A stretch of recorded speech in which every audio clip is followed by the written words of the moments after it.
बघा 2016 ज्यावेळेस पहिलं पाऊल उचललं, पहिली गाईडलाईन आली गव्हर्नमेंटच्या माध्यमातून. आणि गाईडलाईन आल्यानंतर जवळपास पूर्ण भारतामध्ये 36,000 कंपन्या होत्या. किती?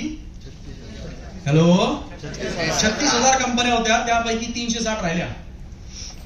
म्हणजे 0.01%, 0.01%च रेशो होता लिगलाइज काम करणार. एवढे फ्रॉड कंपनीज होते. जर कुठेतरी गव्हर्नमेंटने कंट्रोल आणला आणि त्याच्यानंतर इथपर्यंत थांबलं नाही तर मागच्या वर्षी 21 जून 2023ला आपल्या भारत सरकारने फायनली या इंडस्ट्रीने फायनली लॉ पास केला आणि ऍज पर लॉ आज भारत देशामध्ये, आपल्या देशामध्ये डायरेक्ट सेलिंग हा व्यवसाय 100% लिगलाइज आहे.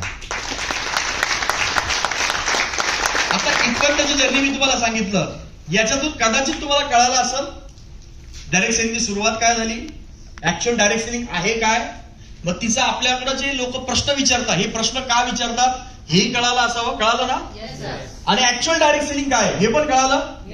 आणि त्याच कारणामुळे आज आपल्या देशामध्ये 100% डायरेक्ट सेलिंग लिगलाइज झाली. सो 100% आज आपण छाती टोकपणे या बिझनेसचा करू शकतो, करू शकतो. तर हे जर्नी तुम्हाला माहित असणं गरजेचं आहे. कारण ज्यावेळेस आपण नवीन व्यक्ती समोर बसतो त्यावेळेस एक गोष्ट लक्षात ठेवा, सगळ्यांसाठी कॉमनली सांगेल, जगात असं एक रुपये मॅनेज नाही करू शकत. जगात असं एकही व्यक्तीने जो वेळ पडल्यावर 10,000 रुपये मॅनेज करू शकत नाही.